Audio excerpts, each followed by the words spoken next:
And then Ben is an actor that for decades I've admired and been, kind of enthralled by. And there's a specificity in him in that he's singular. Nothing he ever does is the same.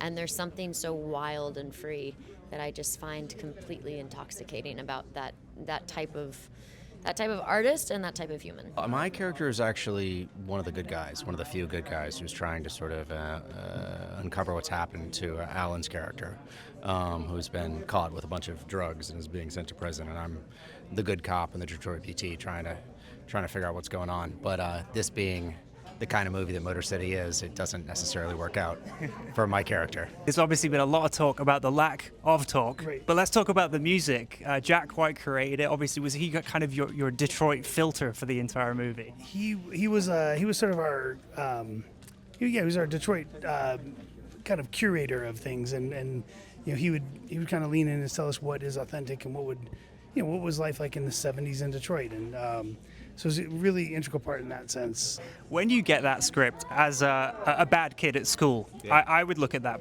project and think, yes, less homework. Totally. Is that what you think when you first see that? There's certainly an aspect of that, right? No lines to forget.